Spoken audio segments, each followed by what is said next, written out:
il y avait quelqu'un qui avait dit bonsoir. Il y a une dame qui a dit ça. Oui. Oui, c'est Nadège. Ah oui, on lui laisse la parole alors, Amani. Non, mais le pasteur Non, non, peut non, non, poser non, sa il était question. d'accord. Il vous a laissé la parole. Allez-y. Ok. En fait, moi, je reviens un petit peu sur ce qui a été dit ce matin et le résumé que vous venez de faire. Et ma question était celle-ci.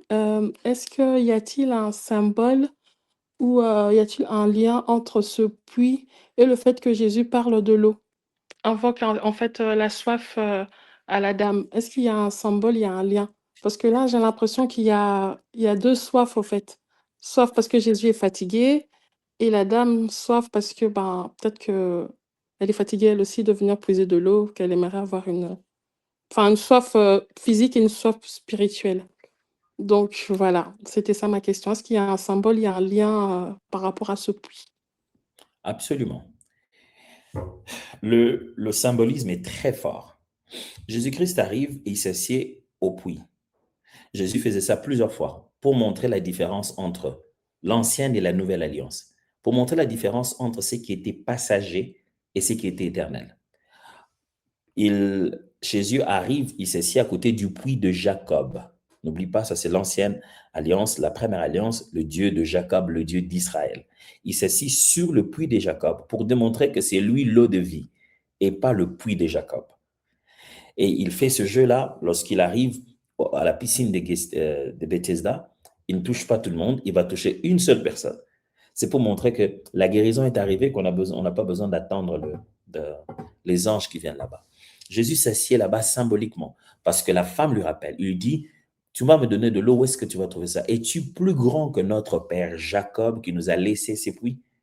Voyez? Alors Jésus Mhm, veut faire comprendre à cette femme, Jacob vous a laissé un puits, moi je suis l'eau de vie. mhm, Jacob. Et Jésus fait ça comme il fait ça aussi comme jeu lorsqu'il parle, donc toujours dans le livre de Jean. Et tu verras ça beaucoup dans le livre de Jean parce que mhm, le but de Jean, c'est de montrer Jésus, fils de Dieu, Jésus le Messie. Donc Jésus fait toutes ces contradictions parce que Jésus enseigne. Le livre de Jean est basé sur l'enseignement de Jésus du côté des Juifs. mhm. C'est pourquoi dans le livre de Jean, on dit les Juifs disent les Juifs, c'est pas tout Israël, c'est que les Juifs. Les plus pratiquants, les plus fidèles à la loi. C'est pourquoi tu verras que dans Jean, on montre en Jésus qu'on va tuer parce que il s'est dit Dieu au travers de son enseignement. Mais tu ne vois pas ça dans les autres évangiles. Les raisons qu'on donne dans le livre de Jean pour la mort et l'assassinat de Jésus sont plus théologiques. Pardonnez-moi. Donc, Jésus dit le puits de Jacob.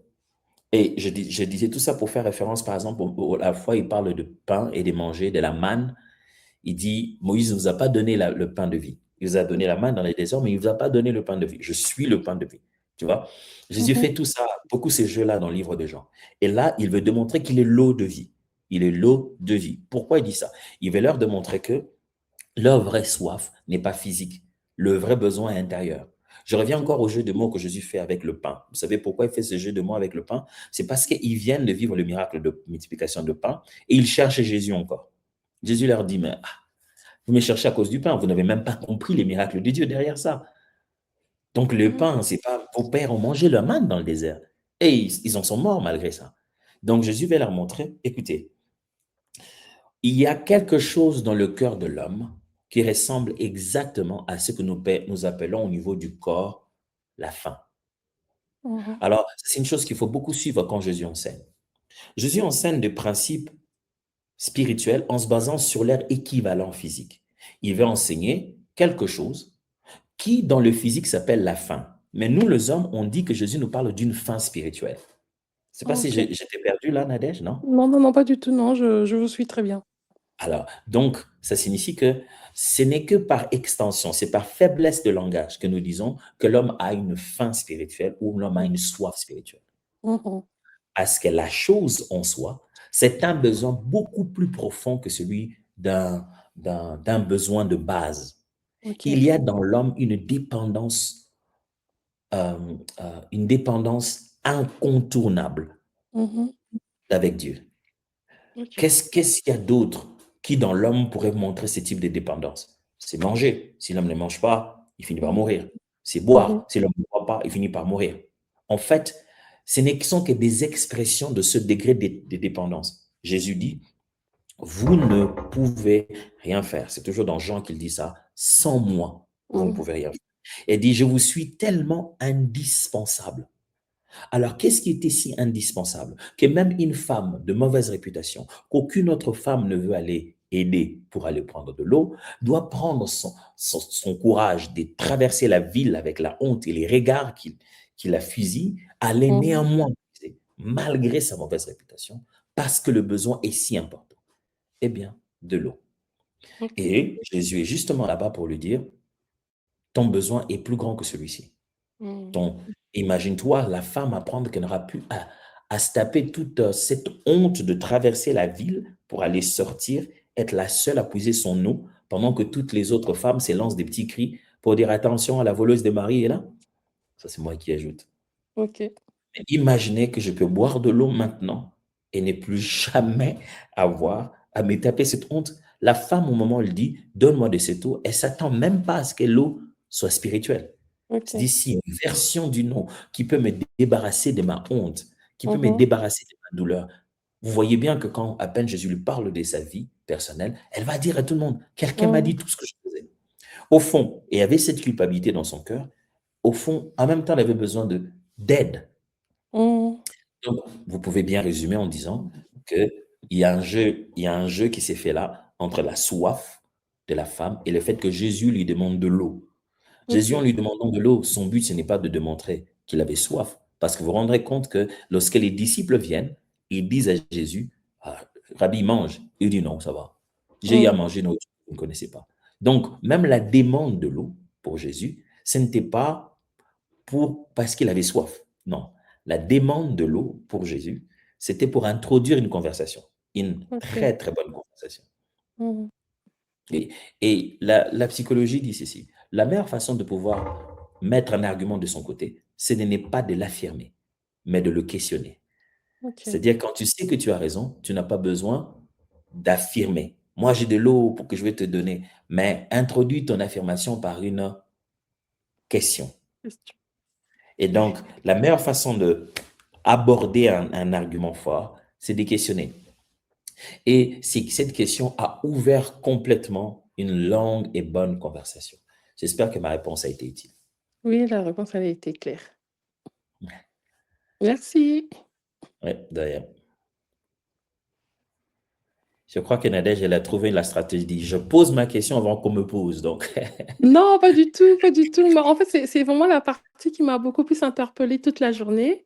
Je me suis oh, dit: «Mais en fait, pourquoi en fait Jésus est parti expressement, va demander de l'eau, enfin, à ce truc?» Mais il aurait pu aussi le prendre lui-même, non, bon, enfin, voilà. C'était la ça en fait. réalité, c'est qu'il n'avait pas physiquement quelque chose pour puiser parce que on ne laissait pas nécessairement de quoi puiser là-bas. Mmh. Il ne pouvait peut-être ne pas avoir quelque chose pour pouvoir puiser à cet endroit-là. Mais réfléchis plutôt en te posant la question, qu'est-ce qui aujourd'hui ressemblerait à de l'eau pour des gens? L'eau OK. a toujours sa place, mais il y a des gens, il y a d'autres personnes qui ont tellement sont dépendants de ça. Mmh, mmh. J'ai beaucoup aimé, il y a des années passées, c'est pas vraiment beaucoup d'années, peut-être 2 ou 3 ans, j'ai vu une publicité qui m'a fait rire comme pas possible. Il y a un homme qui est arrivé à côté du train et qui a palpé ses poches et qui ne retrouvait pas son téléphone. Wow! Du coup, tout son monde devenait bizarre. Il n'y avait plus les trains, il était comme dans une forêt, il était perdu au milieu de nulle part. Il touchait son téléphone, plus il touchait son téléphone, plus il était en mode koh il était dit, il avait, sans son téléphone, il est perdu, il sait pas où il est. Et puis quand il a trouvé ça, la vie, Mmh. peut-être que nous n'allons plus dans des puits physiques aujourd'hui. Chacun a un Mmh. robinet chez lui. Mmh. Je pense que nous avons des puits vers lesquels nous allons chercher quelque chose d'autre, que Dieu nous dit, ce n'est pas votre vrai besoin. J'aime le bon texte de la Bible qui dit, vous m'avez laissé moi une eau coulante et vous êtes allés vers des citernes crévassées.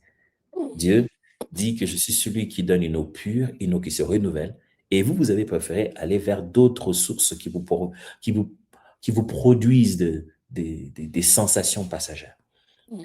Alors, de nos jours, les hommes ont plusieurs façons de calmer leurs besoins. C'est plusieurs autres options pour monter leur dopamine. Mmh. Mais Dieu dit, C'est moi qui ai créé ça en vous. Vous obtiendrez les meilleurs hits de vos dopamines, Mmh. mais la meilleure manière, la plus pure, la plus sincère, en restant avec moi.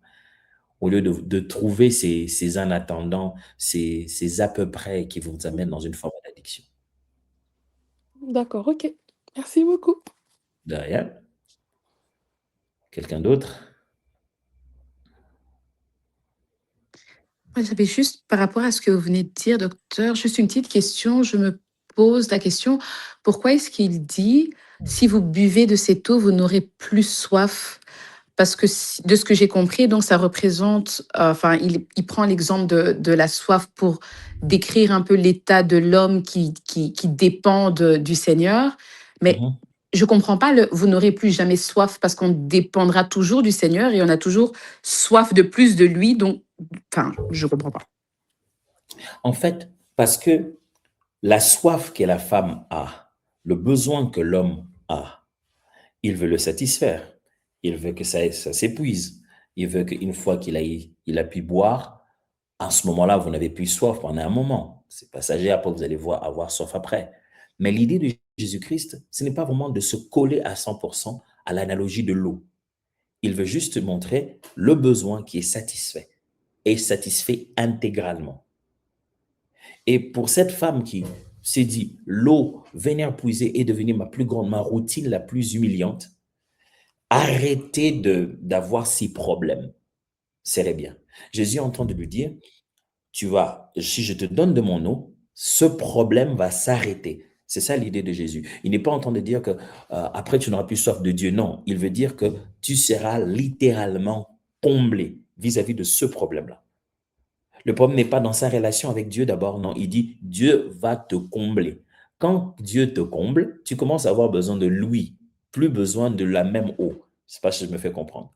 Ton ancien besoin de l'eau, de cette autre eau-là, est complètement comblé par ce Jésus-là qui devient maintenant ton nouveau besoin. Il fait beaucoup ce jeu-là, même par exemple quand il parle de venez à moi, vous tous qui êtes fatigués, chargés, je vous donnerai des repos. Et il leur dit, prenez sur vous mon joug, car je suis doux, humble de cœur. OK. Qu'est-ce qu'il y a? Tu nous débarrasses ou tu nous charges? Tu vois? Il fait chaque fois ce jeu-là en montrant que je vous débarrasse d'un mauvais système et je vous attache à la bonne façon de vivre cela. C'est-à-dire qu'on n'aura plus soif du monde. On n'aura plus soif de ces choses passagères. On n'aura plus soif de ce que la chair nous demande de faire, mais on aura soif de, je vais appeler ça comment? De l'aliment des bases qui nous permet de vivre. Dieu est notre monde. Comme le poisson a besoin de vivre dans son océan, dans son eau, dans son fleuve, autant on a besoin de Dieu. On peut survivre dans un aquarium, on peut tenter de vivre quelque part, mais notre vrai monde le plus réel, c'est quand on est avec lui. Alors, c'est ce que Jésus veut communiquer à la femme. Il dit, tu n'auras plus du tout besoin du monde. Ça sera terminé. En étant connecté avec Dieu, ce besoin, cette addiction que tu ressens du monde, ça va être complètement résolu. Mais cela n'exclut pas le fait que désormais, elle va commencer une nouvelle relation avec cette nouvelle eau. Et la preuve est que elle a lâché son vase. C'est pas pour rien, il faut suivre comment Jean décrit la chose. Jean décrit qu'elle lâche son vase. OK. Elle est venue puiser de l'eau. Dans la suite de l'histoire, l'eau n'intéresse plus la femme.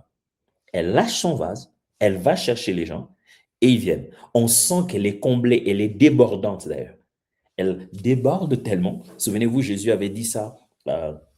Il va mieux le dire plutôt dans Jean chapitre 7. Il dit qu'il va donner de l'eau et cette eau va déborder jusqu'à à la vie éternelle. C'est-à-dire que cette petite conversation où Jésus a, à la fois spirituellement et psychologiquement, résolu le problème de cette femme, ça transformait cette femme en une porteuse d'eau.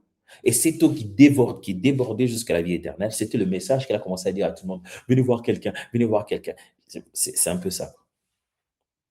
Ok, j'ai compris, merci. C'était clair, Jessica? N'hésite pas, hein, s'il y a une nuance que tu veux Non, que je c'est sois, très clair. Merci beaucoup. pas de problème. Alors, Papa Amani, j'aimerais vous laisser à vous, comme au moins vous étiez au début, et vous allez être la dernière question.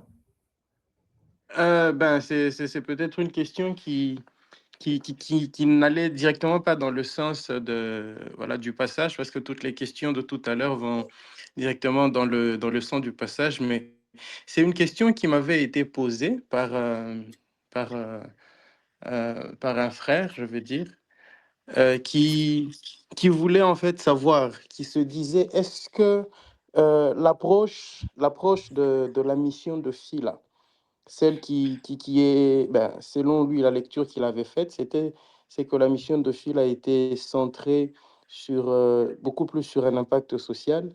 L'idée, c'était de se dire, est-ce que cette approche-là ne serait pas comme en train de diluer ou de remplacer l'évangélisation telle qu'elle a été apprise ou l'évangélisation traditionnelle. Alors pourquoi je pose cette question? Parce que peut-être je me dis qu'il y aurait quelqu'un d'autre qui serait en train de se dire ça, voilà.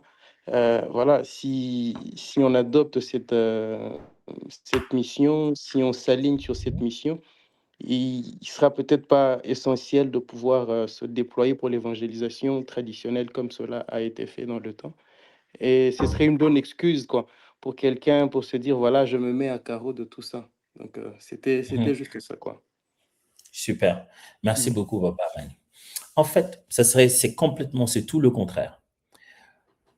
Commençons par voir un peu l'évangélisation traditionnelle, comme on le voit. On considère que les gens s'élèvent un matin, ils vont aller porte à porte, frapper, parler aux gens de venir à Christ, évangéliser les gens. Ce qu'on appelle de l'évangélisation traditionnelle, c'était une méthode qui s'est développée dans le temps. Oh, ce n'est pas comme ça que les disciples gagnaient les âmes. Ils n'allaient pas frapper dans les portes des gens. Non, il y avait un prédicateur qui haranguait les foules. Et les gens venaient chez lui, les gens quittaient chez lui et allaient chez Jésus, si bien qu'il était obligé de les nourrir parce qu'ils le suivaient. Et ils vivaient leur vie. Quand vous lisez Actes des Apôtres, chapitre 4, je crois, à partir du verset 45 ou quoi, 42 à peu près, si ma mémoire est bonne, la Bible dit, il, euh, il s'est rencontré dans les synagogues, partageait les pains dans les maisons, et louant Dieu, ils avaient un bon témoignage parmi les gens. Ça, on est en train de décrire la première école des évangélistes, la manifestation de la première église. Et tu ne trouveras en aucun moment l'endroit où on dit aller de porte à porte frappant pour gagner des gens. Mais les gens les voyaient. Ils vivaient leur vie si proche des gens qui le voyaient. Il faudra être avant-gardiste. Il fut un temps où la méthode d'aller frapper les portes, de parler aux gens, d'aller vers les gens était possible. Toutes les lois qui se votent partout dans le monde aujourd'hui sont en train d'exclure la possibilité de pouvoir toucher si facilement les gens avec sa foi. Pourquoi?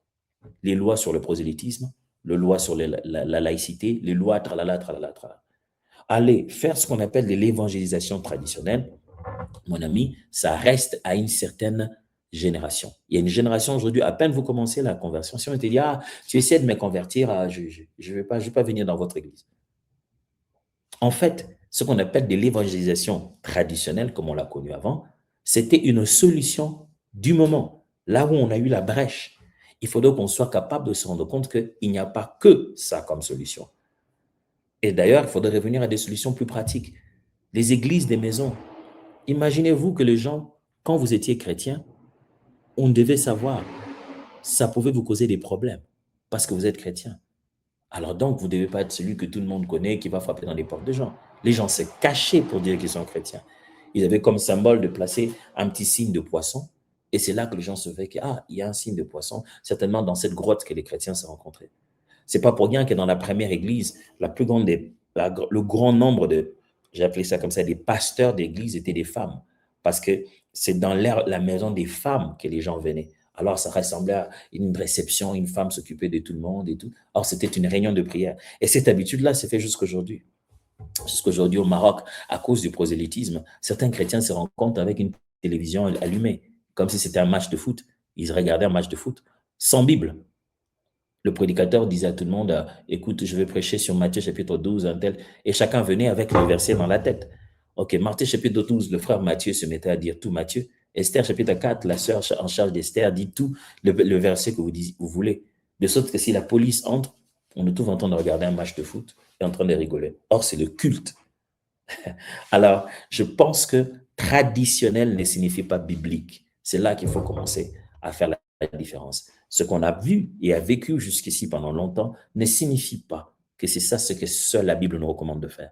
Non, absolument pas. Je peux te le dire avec preuve à l'appui aujourd'hui que la méthode d'évangélisation des masses est vraiment de plus en plus en train de diminuer en impact. Des grandes institutions comme CFAN, Christ for All Nations, actuellement dirigées par Daniel Kolenda, en remplacement à Renard Bonquet, même eux se rendent compte que l'évangélisation de proximité, l'évangélisation de présence est devenue meilleure. Ils font de grandes réunions, oui, mais ils commencent à faire de petites campagnes, des petites rencontres, aller enseigner les enfants à l'école, aller pour autre chose. De plus en plus, les chrétiens paraissent être comme des recruteurs. C'est comme si on veut juste remplir nos églises. Or, on ne recrute pas les gens à l'église, on leur amène la parole qui les transforme. Donc, Philasté d'exaucement, il faut bien lire notre mission. Ça dit deux choses.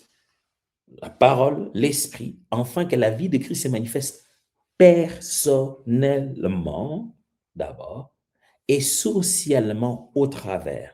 C'est-à-dire que je vis Jésus et j'expose Jésus là où je suis. C'est juste que je ne veux pas qu'on se limite sur des termes et des expressions qui sont si génériques que leur sens n'existe plus. Que chacun comprenne Dieu et commence à évangéliser. Dès que tu dis le mot évangéliser, tout le monde est bloqué dans ça. Pourtant, pourquoi on ne ferait pas aujourd'hui un groupe d'évangélisation basé sur les femmes enceintes qui vont faire leurs exercices de préparation natale? On peut gagner les gens dans n'importe quel circuit. Paul a gagné des gens en pêcheurs de poissons. Alors, je pense que on a fait croire à l'Église qu'une méthode dans une période était la doctrine. Notre façon d'approcher la mission ne nous dédouane pas de faire l'évangélisation traditionnelle. Par contre, ça nous met en position d'avant-gardiste de pouvoir nous déployer stratégiquement d'après chaque terrain. Aujourd'hui, à Goma, là où c'est pas si évident, vous pensez qu'il serait mieux de commencer à aller porte à porte, aller frapper les portes de gens dans un moment où les gens ont peur comme ça, de commencer à leur parler de Jésus? Par contre, le fait d'avoir servi d'appui, de support social, d'encouragement, montre plus le message de Christ que d'aller frapper et dire aux gens, venez à l'église. Alors, la méthode qu'on utiliserait en Europe, là où nous sommes, Belgique ou Paris, ça serait peut-être pas la même. J'ai vu des gens crier dans les métros, j'ai vu des gens faire des débats à l'extérieur, mais tout ça ne sont utilisés que comme des armes pour montrer que la religion est dangereuse et que les gens sont en train de... Il y a un excès des ailes. Pourquoi je vais me lever le matin, sortir de ma maison, aller à l'arrêt de bus, parler de Jésus, pendant que le voisin de la porte à côté, je ne sais même pas comment il va. Quand je reviens de là, on me dit que c'était une vieille dame et elle est morte. Allez, qu'est-ce qu'on fait? Il ne faut pas qu'on fasse de la religion, on doit faire de la vie chrétienne. Merci beaucoup, docteur. J'espère que ça a été utile. Pasteur Patou, merci pour le mandat que tu m'as accordé. Est-ce qu'il est toujours là, le pasteur Patou? Il est là. Merci, pasteur Patou, vraiment. Merci, papa. Merci en tout cas pour, surtout pour la dernière chose que vous venez de dire en ce qui concerne l'évangélisation. Je crois que c'est quelque chose qui doit être prêché, enseigné, bien que je sais que ça va demander un peu de temps par rapport à plusieurs personnes aussi, par rapport aux habitudes que nous avons déjà eues.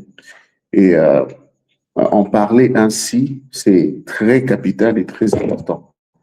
Je crois qu'on doit revoir certaines choses, même dans notre manière d'apporter la parole, dans notre manière de parler de Christ.